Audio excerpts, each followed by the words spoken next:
Welcome to the Retro Video Store Podcast.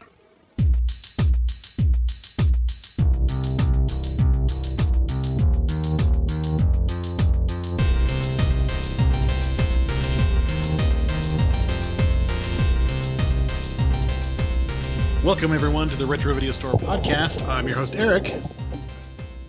And I'm your co-host, Dave. Hey, Dave. How's it going? Naughty and punish. Naughty. So, once again, Neil is not with us. I think he will be back for our next episode. He's on a little bit of a hiatus, taking care of some family business. So, we're wishing him the best. And for all you Neilomaniacs out there, he'll be back next week when we talk about Christmas Vacation. And then after Christmas Vacation, we're going to go on a little break because we haven't been doing this for an extended period of time. We haven't had a break since July, I think. We've been going for a long time. So we've done like 46 episodes, which is pretty good for a year. 46 episodes met with apathy. Like a wet fart, just like, meh. Yeah. Some people like us, you know. I've been able to keep my identity hidden this whole time. So that's I did do some advertising in November, so that's kind of picked us up a little bit. So in beginning of the year, I'll try to do an ad blitz to put us on, get us out there a little bit more. Doing an ad actually does make a difference. It's kind of, one would just shouting into the void really doesn't do anything like we've been doing. So I wouldn't know. I don't have access to the numbers, and so I'm just assuming we still have 4 listeners. So it's more than 4. It's pretty good. There you go. Mm-hmm. It's interesting to see what has more listeners than not. Some of the stuff we've picked, like like stuff that I've picked, like the Beyond Lucio Fulci. Not that many Lucio Fulci heads out there. It's still, it wasn't very good. But then we'll do like Mac and Me, which did a lot. So it's just, who knows? It's kind of a crapshoot. Is Mac and Me our most famous turkey month? Oh shit! I need to look and see which one is the most famous turkey. Showgirls is actually getting pretty good numbers too, though. So yeah, well, there's a lot to that one. Yeah, but today we are talking about holiday adjacent movies. And, last week we did Trading Places, which takes place between Christmas season and New Year's. And we're doing a notorious holiday slasher, Silent Night, Deadly Night from 1984. And man, it lives up to its name. I haven't seen it in a long, long time. It's one of those movies I've seen like clips of and maybe watched the entire movie years and years ago. But, watching it again for this week, it was like watching it for the first time, and I have to tell you, I'm a fan. It's just one of those bad movies that is really bad. But before we do that, though, let's talk about what we always do. David, what'd you watch this week? I didn't watch anything on TV as far as like movies and TV shows, but man, my step counter went down between Friday, Saturday, and Sunday for the amount of football that I watched. And I don't feel bad about that at all. Much like you, I did watch football on Friday, all day Saturday, and then watched NFL games yesterday. The Rams and Buffalo game was particularly exciting. The Chiefs game has been a Chiefs game where they win by like a field goal, 17-8, 17-15, things like that. They don't really... They're squeaking out those games. They're 12-1, and they're not very entertaining to watch, but they're winning. They're winning. But yeah, this without Neil, this podcast has taken a very sports related turn for the past couple of weeks. Yeah, we got to get that in now before he comes back and ruins it. Yeah. I did watch a amazing documentary that really was aimed at me, particularly the dad in me, the music taste. It was called Yacht Rock on HBO on Max, and it was a wonderful an hour and a half documentary all about the works of Steely Dan and the Doobie Brothers and Michael McDonald and Toto and Christopher Cross and all those kind of light rock bands. I will say that Steely Dan is one of my favorite bands. If you look at my Apple Music playlist, that I listened to like 1,283 minutes of Steely Dan this year, so that's like 20 hours of Steely Dan during the year. I just like them. I think they're better than yacht rock. They are the yacht rock originators, but they're too good for yacht rock. They're too jazzy. They're too edgy. They're too good to be lumped in with Toto. Uh, this is literally the first time I've ever heard the term yacht rock. So that Really? Oh, okay. It is just that the fits that what it is. 1976 to about 1983 sort of jazzy light rock music that came out during the time. Like the Eagles aren't like yacht rock because they're too country, and Holland Oates isn't yacht rock because they're too much of a Philly soul sound. Yacht rock fits that sweet spot of kind of a little bluesy, little jazzy, but not very dangerous. The theme from Arthur, that Christopher Cross, when you get caught between the moon and New York City, that song, that's yacht rock. Toto, Africa, is yacht rock. Okay. The songs like that, that's considered yacht classics. Rock. Those are classics. Yeah. What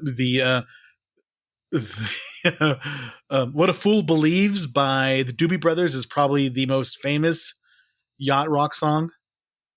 What a fool believes. I don't want to sing it because I don't want to get sued because you sing some lyrics and they copyright you and stuff. So okay, keep it very, very minimal with our salute to yacht rock. Yeah, we don't want to get sued. No, I don't want to get sued.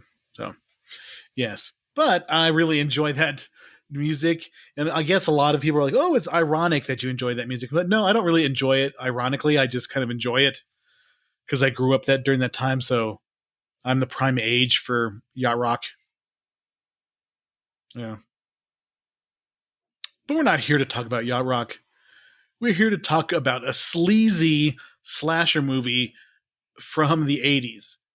And this movie specifically has a sleaziness about it that is just kind of hard to articulate. Maybe a little bit too much nudity, maybe a little too rapey, a little too just ugh. You just feel kind of funky watching it. And I kind of like what I equate it to. I was trying to think of other slashers that make you feel kind of sleazy. The Burning is one of them. Trauma movies like The Toxic Avenger have that low budget sleaziness to it. Do you understand what I'm saying? Yeah.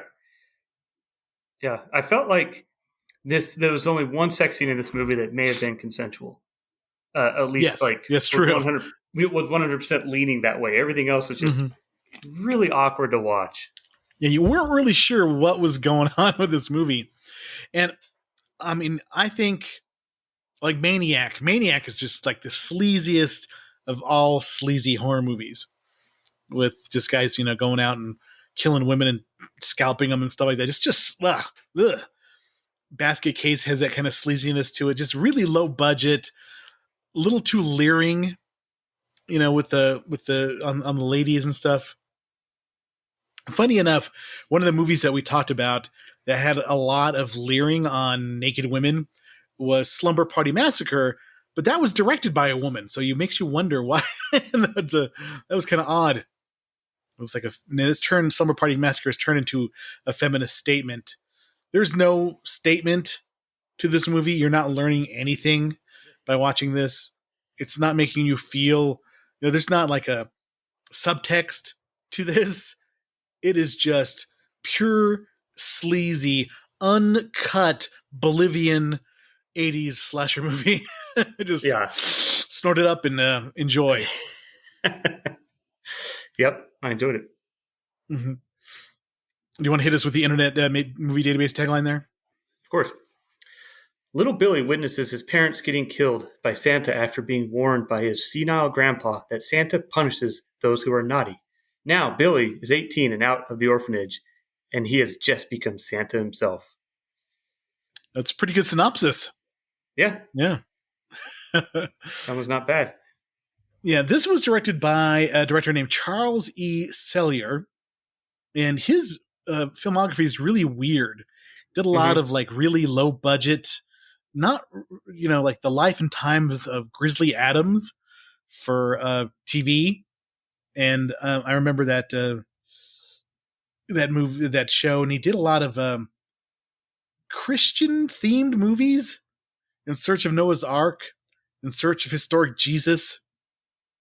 And then he did The Legend of Sleepy Hollow, the one that starred Jeff Goldblum that we talked about when we talked about Sleepy Hollow the other a couple of weeks back. He was the CEO of Grizzly Adams Productions until the time of his death in 2011. He was also I don't know, you're probably a little too young for this, but there was a TV show called In Search of, and it was hosted by Leonard Nimoy.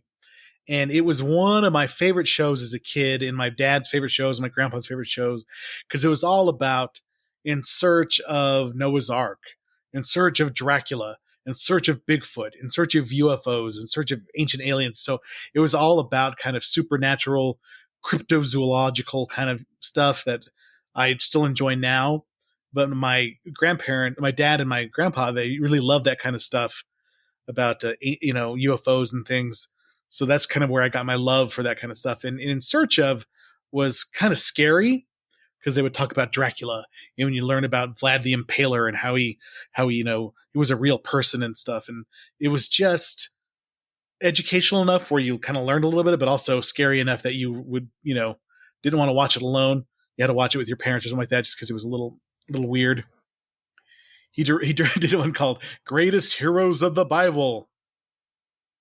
2 episodes, the episode of Daniel and the episode of Nebuchadnezzar, the story of Esther.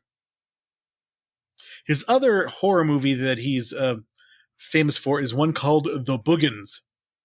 There is no escape. I don't know if you remember what The Boogans is. It looks like a scary movie, but the monsters look like weird, sort of shrimp monsters or something. They don't look scary at all. That came out in 1981. And then in 1984, he did Silent Night, Deadly Night, the movie that we're talking about right now. Well, it's interesting because looking at his stuff, it seems like around 1992, something happened between 1991 and 1992. He did Brotherhood of the Gun. Everything prior to that seemed like it was, did Knight Rider 2000, a bunch of horror movies. And then all of a sudden, like at 1993 on, there was just so much just religious stuff that he did. And he didn't do anything really horror after that, it seemed like. There is a market, man. There's a huge market for religious programming. And, there's a lot of people out there. Yeah, just, people, that's a good way to make money. Yeah, but the it was nothing. was screenplay by Michael Hickey, who has really no other credits to speak of. It was distributed by TriStar Pictures, and TriStar was big to us HBO watchers because it was partly owned by HBO. So everything that came out from TriStar was produced, almost came directly to HBO after it was in the theater. So this movie is infamous. It was originally going to be called Sleigh Ride, SLAY Ride, but then got changed to Silent Night, Deadly Night at the last minute. And if you look at the end of the movie, it says 1984 Sleigh Ride LLC. So if for all the way up until almost the last minute, 11th hour, it was going to be called Sleigh Ride. I think Silent Night, Deadly Night is a much better title for it. There's something fun about I remember the VHS box for Silent Night, Deadly Night as a kid. And if you look at that, the VHS cover, it's got that picture of Santa Claus, like his arm with an axe going down a chimney. And that was like an image that scared me as a kid, because when you're a little kid, you know, Santa's not a bad guy. He's a good guy, you know. But it's a very famous video box, and whoever came up with that design did a really good job. Now it says, "You've made it through Halloween. Now try and survive Christmas. Silent night, deadly night. He knows when you've been naughty." Yeah, I mean, we talked about this a lot. I love VHS covers, man. I love old VHS covers. They're so good.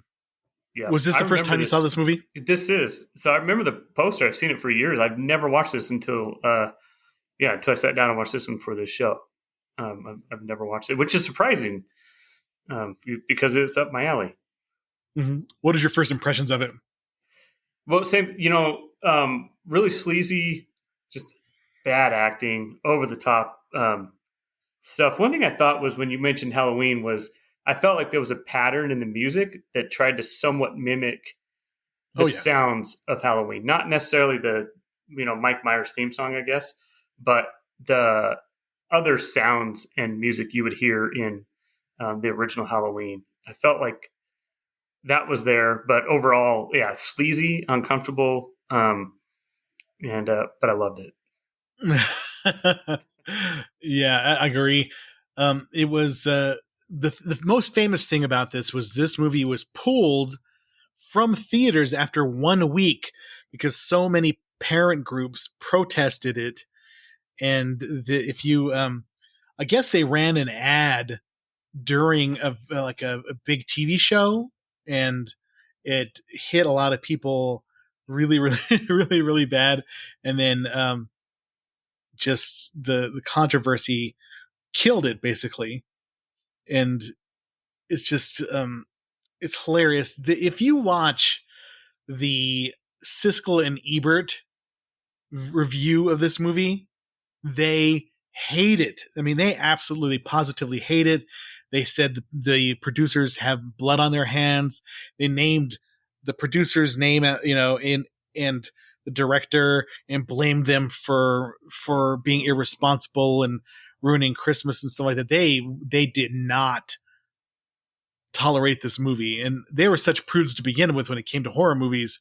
But this movie was where it was just like, too much for them. It was a bridge too far for Siskel and Ebert. So it was released on November 9th, 1984, pulled from the theaters after a week after its release, and it would made a lot of money in a short amount of time. $750,000 budget, and the box office was $2.5 million in just 1 week. So that's pretty good for 1984 numbers for a small movie, low budget movie. And it looks like it was made for $750,000. It is so low budget. I think that adds to the sleaziness of it because it's just a lot of wood paneling, people wearing, it's 1984, but people still look like they're in the 70s. There's something just grimy about it. And it was filmed in Utah and takes place in Utah. And you can tell just by the mountains. Yep, I was wondering about that. The second I saw the opening sequence of the family driving, I was wondering if that was in Utah. Mm-hmm. Filmed in Utah, and the funny thing to me is that the kid stays at a Catholic orphanage in Utah. I'm like, where is there a Catholic orphanage in Utah? Yeah, they got the wrong state. Wrong state for that one, yeah. It needs to be done in New Mexico. So a little quote from the Wikipedia article: Silent Night, Deadly Night was one of the most controversial films of the 1980s due to its advertising campaign, particularly its posters and TV spots that made significant emphasis on the killer being dressed as Santa Claus. The PTA fought to have this film removed from theaters due to its subject matter and the fact that it was shown around Christmas. Although an earlier film with a similar premise, Christmas Evil, had gone unnoticed, television advertisements, which aired between episodes of family-friendly series such as Little House on the Prairie, led to parents complaining that their children were terrified of Santa Claus. Large protests, mostly angry families, formed at theaters and malls around the nation to protest the film. At the film's East Coast premiere at their Interborough Quad Theater in the Bronx, protesters picketed the theater and sang Christmas carols in protest. That's awesome. Awesome.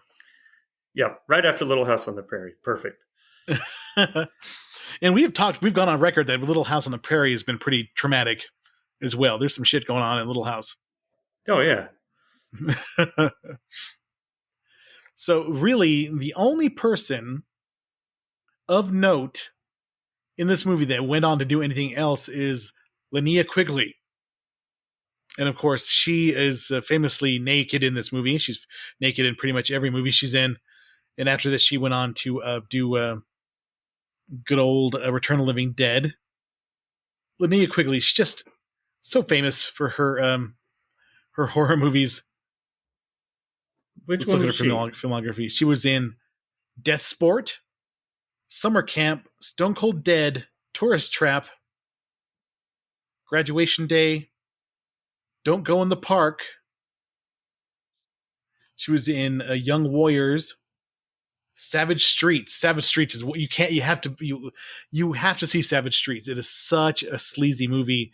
It's got Linda Blair, and Linnea Quigley plays, I think this is Linnea or Linnea Quigley. She plays her like learning impaired little sister who gets assaulted by these punks at school, and then Linda Blair goes on a killing spree and like kills these punks in different ways. It's insane. She was in Silent Night, Deadly Night, Fatal Games, Return of the Living Dead, Creepazoids, Sorority Babes in the Slime Ball Bolorama, Hollywood Chainsaw Hookers, Night of the Demons, A Nightmare on Elm Street Part 4, Vice Academy, Robot Ninja, Vice Academy 2, Pumpkinhead 2, Blood Wings. So she has just been in she's a B movie queen. She was in a lot of stuff, and she, for all intents and purposes, she seems to be a very, very nice person. I follow her on Instagram. She's very into, animal protection and helping dogs and stuff like that, rescue dogs and things. So she still is very popular on the convention circuit. People love to get pictures with her, and she seems very cool. So, Linnea Quigley, thank you for your contributions to to these movies. Well, who was she in the movie? I guess I'm confused here. She's the blonde girl who gets impaled on the antlers. That's okay. All right. Yeah. Another incredibly uncomfortable makeout scene. Yeah. Yeah, it is so funny. I love some of the reviews. The reviews are pretty hilarious. You can start if you like. Okay. On Rotten Tomatoes, Silent Night, Deadly Night holds an approval rating of 50% based on 28 reviews, with an average rating of 5.2 out of 10. Metacritic, which used a weighted average, assigned the film 31 out of 100 based on 5 critics, indicating generally unfavorable reviews.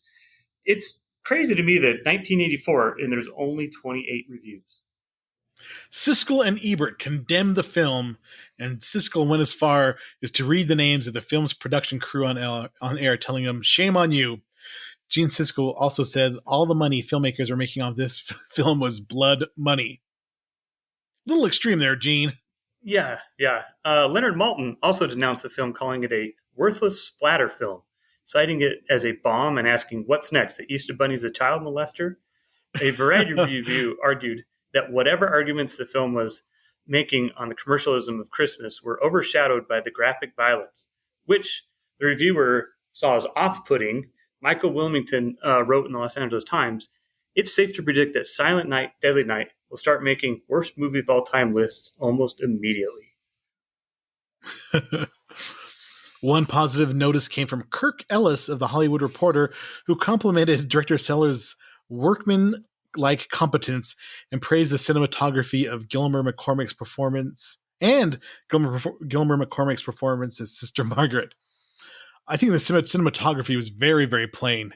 It looks like just set the camera up, boys. And there was I didn't really think they looked for I don't think there was any storyboarding or planning when it came to this movie.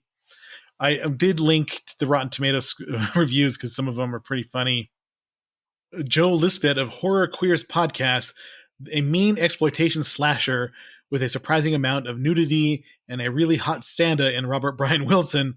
Not a lot of characterization, but a few decent kills and breezy 80-minute runtime. Yeah, this movie is short. It's 85 minutes long if you watch the unrated version, and like 82 if you watch the R-rated version.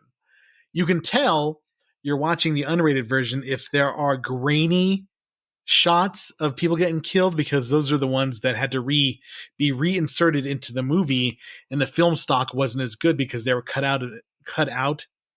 So the one I think you can rent on Amazon Prime is the unrated version, because you see like when the lady gets shot with an arrow, when she turns around, it's a lot more grainy. And when the mom, gets her throat cut, it is a lot more grainy too. And then when Linnea Quigley character gets impaled on the taxidermy deer through the antlers, it looks really, really grainy. So I think it's the more common version you can find when you rent it now, but it was really hard to find initially because they cut so much out of it.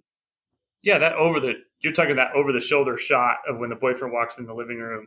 Yeah. And behind him, she's saying, yeah, I thought that was grainy, but okay, that makes sense. Matthew Rosa on Salon.com said, buried beneath the blood-soaked Santa suit, Silent Night, Deadly Night has something a lot of slasher films lack, a unique identity and thus cult film status. I agree, Matthew Rosa. Yeah, I'd watch it again. Cat Hughes with THN says, as a modern audience, it's hard to see these deaths as anything but silly, but at least there's still a fun factor that keeps the viewer watching. And somebody says, puts the axe back in Xmas by Robert Altman. It's not high art, but it's a surprisingly memorable slasher by Mike Massey.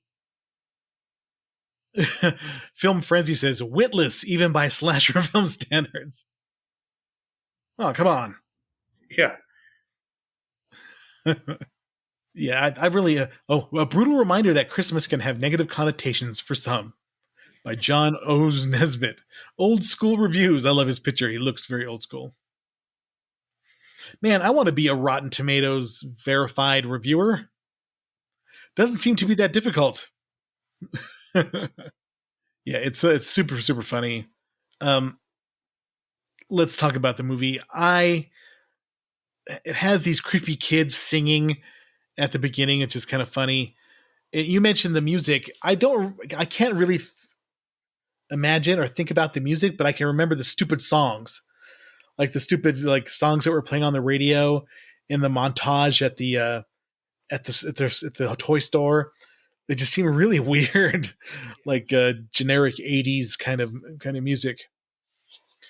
The movie starts with a Christmas Eve road trip in 1971, where little Billy and his infant brother Ricky, are being in a station wagon traveling to go visit Grandpa at the Utah mental facility.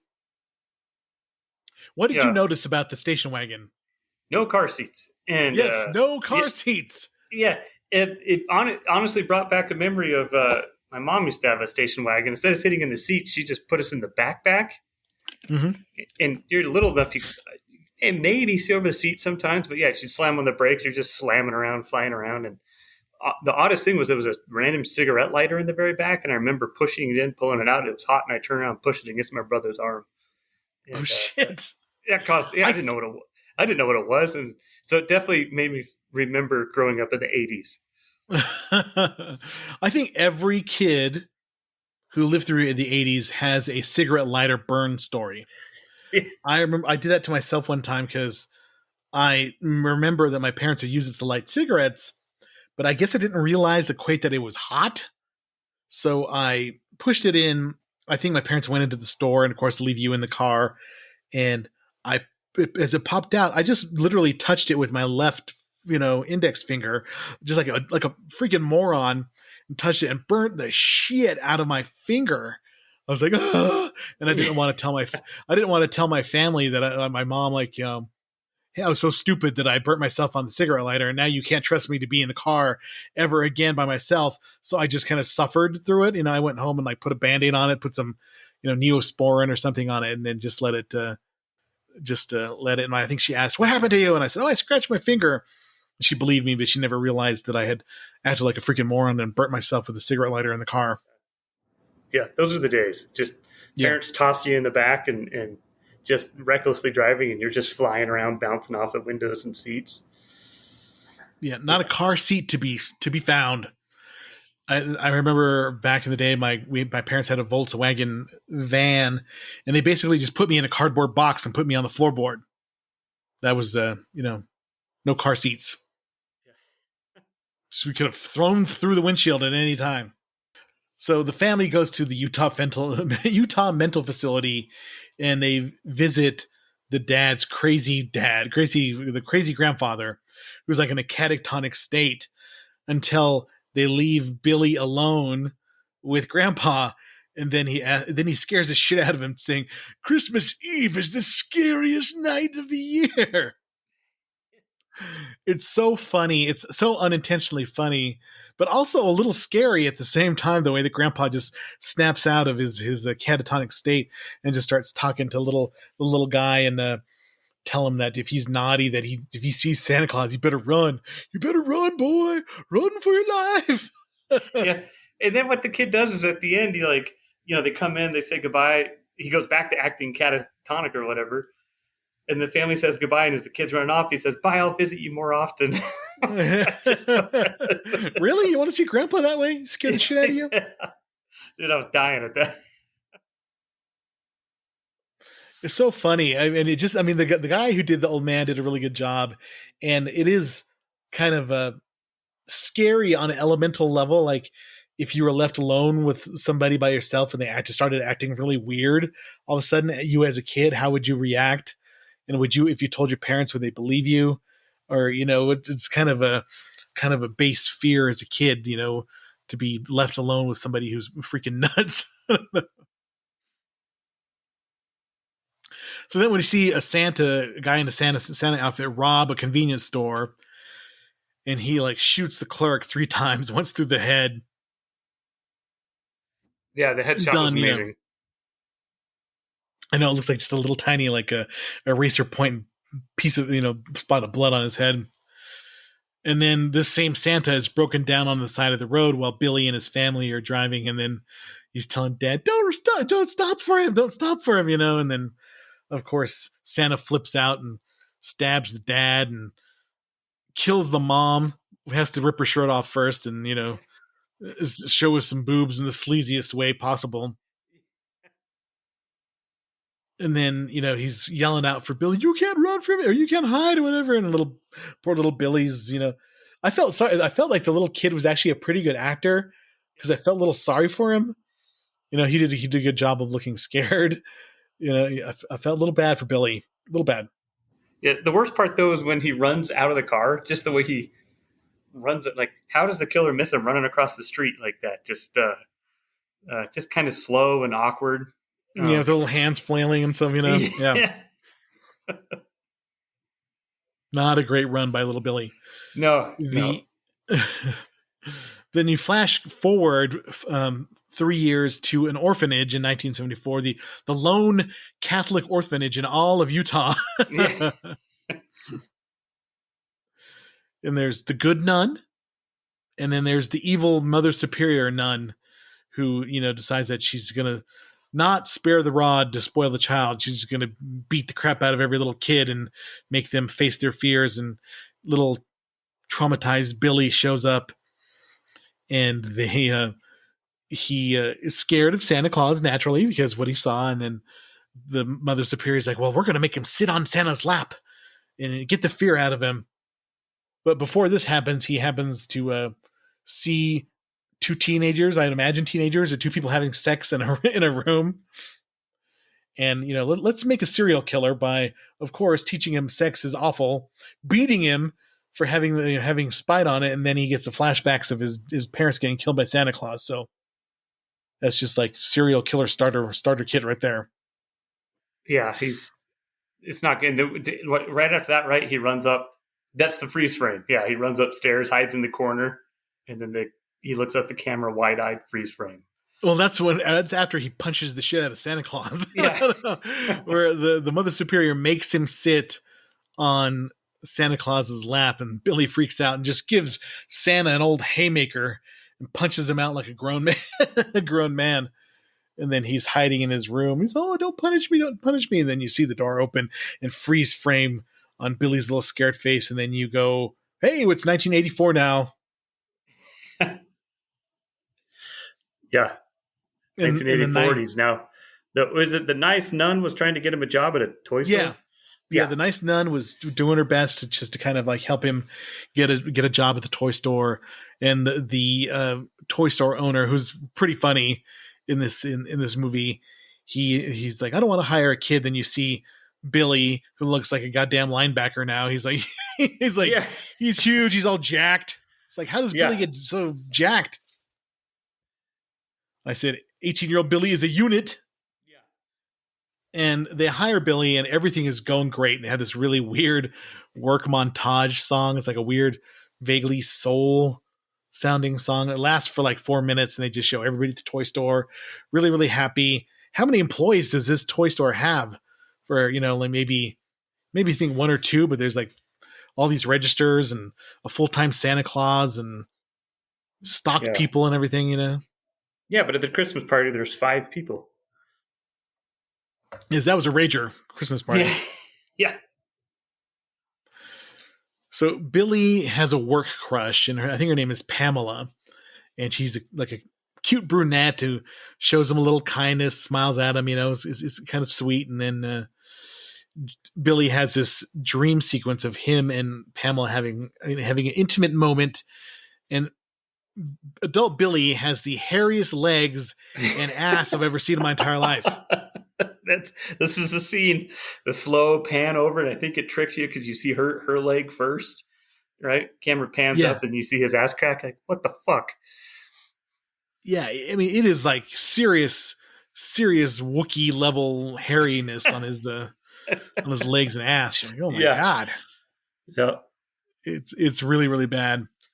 And then he's having this nice vision of him and Pamela making love or whatever. And then all of a sudden he has these flashbacks of violent Santa Claus stabbing and stuff. So he's got some issues there. Billy does. Yep. So the work Santa hurts himself, like breaks his ankle or something. And the owner of the store is like, hey, Billy, you're going to be our new Santa. So Billy reluctantly agrees to be Santa. And he has these little kids sitting on his lap, and he's whispering to them like, "How I'm going to punish naughty kids and stuff." It's so funny. Yeah, he's like, "Just behave, or I'm going to hurt you." Little girls crying and stuff. The thing about, I think there is intentional humor in this movie, because you couldn't have that part without making it sort of intentionally funny. Yeah. I don't know if to me, it's super funny. And they're like, oh, look how good he is with kids. He sure knows how to handle kids. And he's whispering, I'm going to punish you if you're bad. Yeah. So there's got to be a little intentional humor. So after the Halloween, after the Christmas party, everybody's the store manager's like, let's get shit faced. And work parties aren't that way anymore. You can't get drunk in the office with the rest of your coworkers. And the kind of bully stock guy is kissing Pamela, and it makes Billy sad. And he kind of starts freaking out. But then he sees that the other stock guy is getting a little rapey with Pamela, and it's a really awkward scene. It goes on a little too long, a little too leering. It's just the sleaziness of the movie coming out. That Billy freaking snaps. He has to flash back to his mom getting stabbed, and full nudity shots in that one and everything. It's pretty funny, but he's a strong guy. He manages to string up the one guy, literally string him up with Christmas lights and hold him up with one hand and kill him. Yeah. And that whole scene was just so awkward because Billy watches kind of this rape happening for a minute as he's sitting there and then thinking, and of course the flashback isn't just of his mother dying. Of course, the first thing you see is, again, her shirt getting ripped open. Mm-hmm.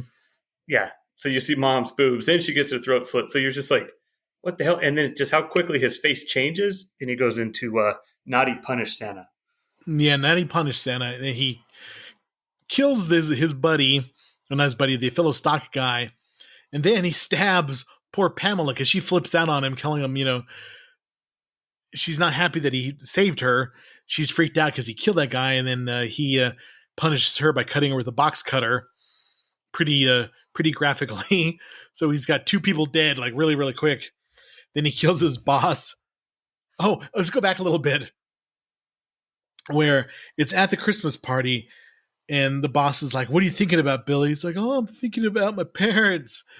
And he's, "Oh, that's really good. Think about your parents." And he's like, "Oh, my parents are dead." And the boss is like, "Oh no!" And he covers his face. Oh The worst. no! That was probably meant to be a super serious scene. I was laughing pretty hard just the way the guy was like, "Oh no!" And he put his hand, down in Yeah. Oh his head in no! his hands. Yeah, super funny. Yeah. He kills his boss with a hammer to the head, and the other lady, who's like the HR lady of the toy store, gets an arrow shot through her. And then Billy's on the run. And the next couple of killings are so random. It's like, how did he pick Denise, played by Linnea Quigley, and her boyfriend? And it's just, they're making out on top of a pool table, getting naked. She's babysitting. She, of course, hold on. Ooh, excuse me, hiccup. She's topless, goes to open the door to look to let the cat in the winter, just totally, naked. In Didn't shorts. put a sweater on or anything. Yeah. No, just jean shorts, just jorts, Yep. little shorts, and then you see Billy's all punish, and as he throws the axe through the door, and then he's chasing her around, and he picks her up and impales her on a deer that's been mounted on the wall, and then he chokes her boyfriend with a phone cord and then throws him out the window. Then the little girl comes down. He's like, "Have you been naughty?" And she's like, "I've been good." And he gives her the box cutter. It's all bloody. That was my favorite part of that sequence, is that when he fights the boyfriend, and just how funny it is when the boyfriend kicks Billy in the nuts in the Santa suit. And but when he pulls out the razor blade, and just the way they shot that when he kneels down by the girl, I thought, he's gonna kill this kid. Holy shit! He just gives her a bloody box cutter, and the way she just looks at it. Yeah, because everything leading up to this part in the movie makes you think that he's going to kill this little girl, because this movie has shown no restraint in any way. The next part is freaking hilarious, where these two guys are sledding at night, and they're two like nerdy guys, and they got their sleds out, and these two bullies come up, and I just love how one of the bullies just punches him in the gut. Yeah. And it's so exaggerated. So, Classic 80s bullying, right? Yes, ever very punch, 80s bullying. Did they ever punch anywhere else except the gut? Mm-hmm. In the 80s, when you're getting bullied, I know you right? don't see any more gut punches anymore. If people are usually swinging haymakers and stuff like that, there's nothing like a good old fashioned punch right into the breadbasket. Yep. Just you kind of miss that. Just was in a lot of movies. Yeah. But I think they're just padding the death stats and padding the movie, because the movie's only 85 minutes. So like, hey, let's throw some random kills in there. This girlfriend and her boyfriend, and then these two random bullies who are sledding. And when the first bully goes down on the sled, he's watching the other sled go down, and Billy just pops out of nowhere and cuts his head off. And the overacting by the guy who just hit the bottom of the hill, right? Yeah, it's so funny. He's just screaming. It's perfect. And I saw that overacting, just the way he was standing there acting like he was looking up the hill to see his friend come down, right? Like, Did you catch that at all? Just over the top. Yeah, it's just, oh yeah. Yeah, like he's getting ready to watch the great... You literally just went down the same fucking hill that this guy's going down. Like, what's going to happen. But he's like looking at it like this. Yeah. So let me ask you this, though. Well, go ahead. Reveal what happens at the end. right? When the Okay. body comes, yeah. And then, or not the end of the movie, but that scene. And then I got a question for you. Yeah. The body is on the sled, and you see just the headless body come down, and then after that, the head comes rolling down the hill as well. That's before the screaming starts. Yeah, and that was another one of those grainy shots. Was when the body slowly fell off the. Yes, Yep. you could tell that was absolutely cut out of the original movie, and they put it back in the unrated cut. So of that one, which is the best kill? The Linnea Quigley on the horns, or the guy getting his head cut off? I think the guy getting his head cut off is funnier to me, just because of what led up to it, and they're just sliding. I mean, why was Billy there? You know, Yeah, he just randomly jumps out to axe these bully sledders for no reason at all. Just like he shows up at the house for zero reason at all. But just the sequence itself is funny because the torso on the sled looks funny because it's kind of slumping over.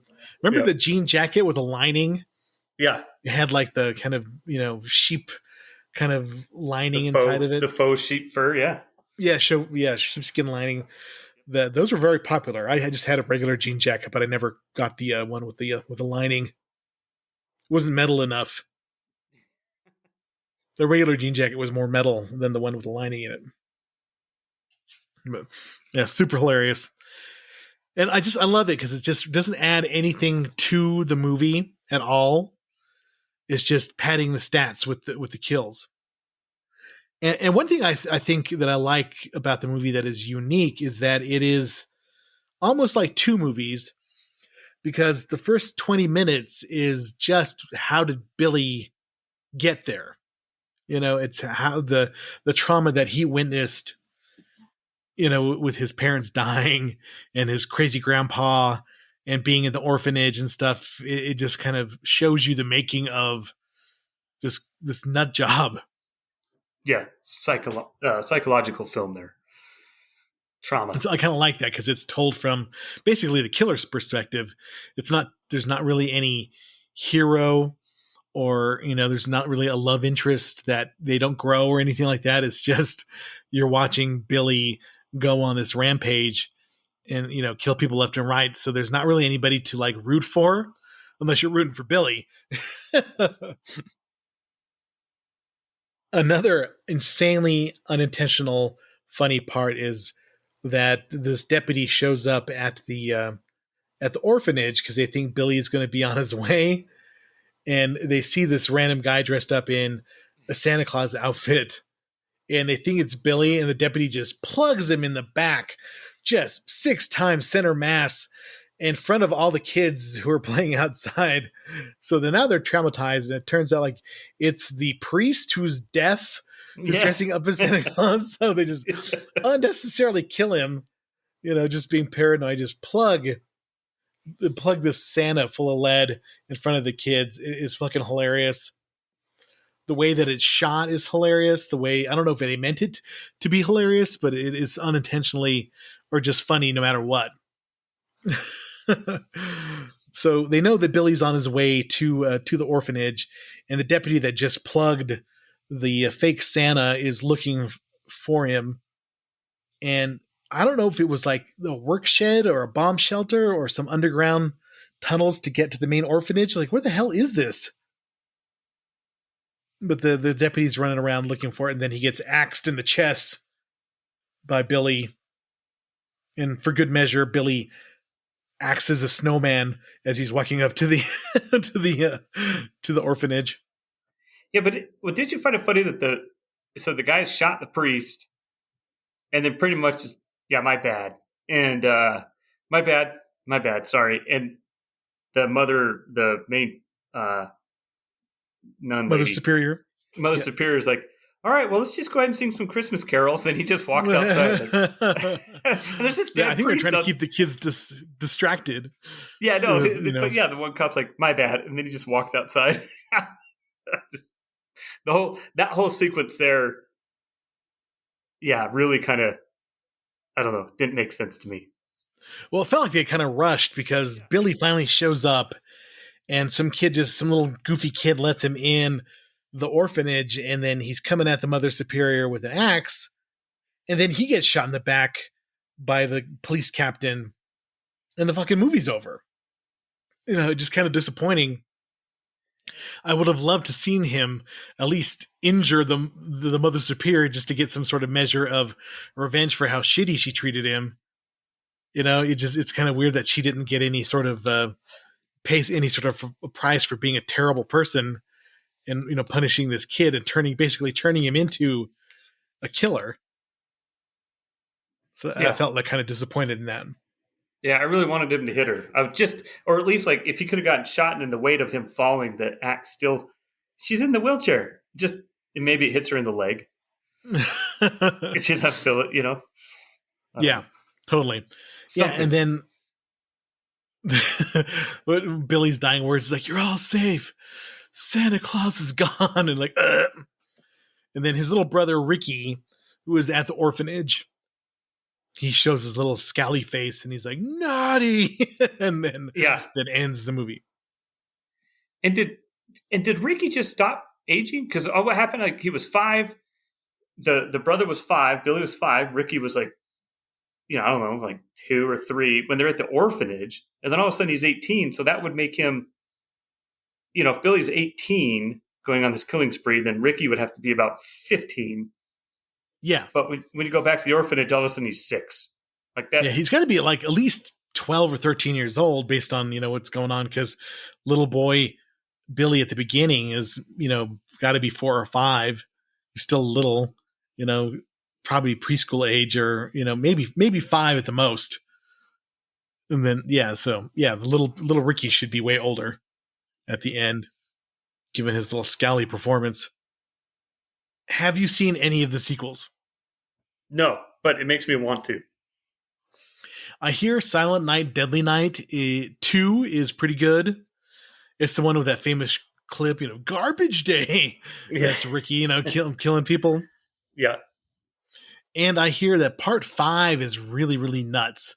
The Toy Maker, like it's not really a part of the storyline of Billy and Ricky, but it's got Mickey Rooney in it. It's supposed to be kind of an insane movie.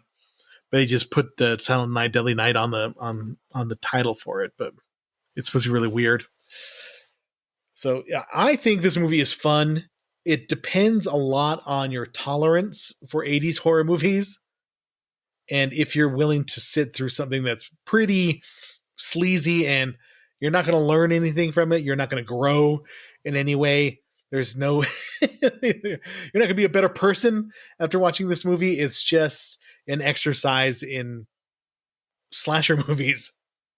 Yeah, put some alcohol in the eggnog and put the kids to bed, put some alcohol in the eggnog and have a good time. That's what this movie is. Yeah, it really is. It's just a fun horror movie. I did include Rotten Tomatoes guide to the best Christmas horror movies that are ranked. Mm-hmm. I'm looking at it. Yeah, and I know that Neil will not agree with Black Christmas's placement in a lot of these lists because Black Christmas always ranks really high. Number 22 is number. I think this one has it at 22. Eric. Yeah. So the number 1 is Nightmare Before Christmas. I don't really know if that's a Christmas horror movie. It's more of a family movie. I saw this movie, a preview of this called Rare Exports, A Christmas Tale. It's like an evil Santa Claus movie. It's like from Finland. It looks bizarre. A movie called Better Watch Out, which I've never seen. Seen it. Gremlins is supposed to be pretty good. I mean, Gremlins obviously is a classic. Yeah, I got that mixed up with the next one. Gremlins is amazing. We've done an episode on it. It is a Christmas set movie. Super fun. Anna and the Apocalypse, which I've never seen. It's got Anna Kendrick in it, I'm pretty sure. Or maybe not. That's another movie. Ella Hunt. Yeah, Ella Hunt. And there's another Apocalypse movie with Anna Kendrick in it, though. Yeah. Before we go on, can I say something about Gremlins? Yes. And I think we talked about it in depth when we covered the show, but I think the scene where Phoebe Cates talks about her father's death. Mm-hmm. Remember that is just one of the darkest Christmas scenes ever. But amazing. The funny thing about it is that it comes out of nowhere, and it doesn't really forward the plot in any way. It's just a story that just comes up while her and Billy are alone, and it gives them a chance to, it's such an out of left field story about her dad crawling down the chimney and dying and getting stuck, and them not finding him. It's so weird. But it sticks Terrifier out. 3. Yeah, sticks out. You remember, everybody remembers that part. Terrifier 3 is number 6. I'm surprised how well received Terrifier 3 was. 77% positive reviews. I still haven't seen it yet. I haven't seen any of them. Yeah, they're supposed to be just really gore for gore's sake, super, super bloody, over-the-top slasher movies. Christmas, Bloody Christmas, another one called The Lodge, Carnage for Christmas, Christmas Horror Story, Red Snow, The Children. Black Christmas is number 22 with 71%. Krampus from 2015 is number 23. That is a good one to me. I like that one. Yeah, it's a fun Krampus movie. is good. Yeah. It was better than I had anticipated. Maniac Cop 2 is a Christmas movie? That's funny. Who Slew Auntie Roo? That sounds a weird one. Silent Night, Deadly Night is number 34. It has 50% positive, which is crazy to me. That half the people who watched it liked it, especially with its reputation. I think if you're a slasher fan, there's a lot to enjoy in it. But if you're just, hey, let's watch this movie, and you watch it, you'd be like, what the fuck did we just watch? I like the fact that it traumatized so many people back in the 80s, though. It makes me laugh. I like a movie with a good, controversial origin. Next year, we have to do Jack Frost from 1997. Yeah. The Killer Snowman movie. Of course. I have never seen it. I was watching some highlights of it the other day, so it looks pretty entertaining. I just remember the cover box for the VHS, and it was like a nice snowman. If you turn it one way, then it had the lenticular kind of like a cover, and it had the scary snowman if you tilted it the other way. And I remember at Hastings seeing a lot of kids look at it and, kind of scared of it. But yeah, that is memorable. I think sitting at number 42, Eric, is Silent Night, Deadly Night Part 2. And reviews went down to about 28% people liked it. 30%. Just real quick, the younger sibling of the teenager who killed while dressed as Santa carries on his brother's bloody footsteps. I just gave it away, but no one will read it. It's Ricky. Yeah, this movie is fun, especially if you're a slasher fan. If you're not, I would skip it, but if you love slasher movies, it's definitely worth checking out, especially because of the Christmas aspect of it. It's just it's just so dumb, and it just really kind of what we watch movies for on this podcast. Something really, really entertaining. It was way better than I thought it was going to be, but still bad. If that makes sense. It's bad, but I'm glad we watched it, and I will watch it again for sure. Yeah, I know. I almost bought it. I was thinking about buying it on Blu-ray. I haven't bought it yet. I haven't pulled the trigger on that yet. Well, that is Silent Night, Deadly Night. Definitely worth checking out. If you want to send us an email, we're at rvspodcast222@gmail.com. We are also on Blue Sky. We are on Instagram. We are on Threads, and we are on Facebook. So plenty of ways to get a hold of us. If you want to contribute to the cause, go to buymeacoffee.com and look us up and contribute to keep the lights on around here. And really, that's about it. Next week is Christmas vacation. Neil should be back and join us for that. I'm sure we'll have many tales of Christmas to share with you. And hope everybody has a good week. And thank you so much for joining us. Goodbye, everybody. Thank you for listening to the Retro Video Store Podcast.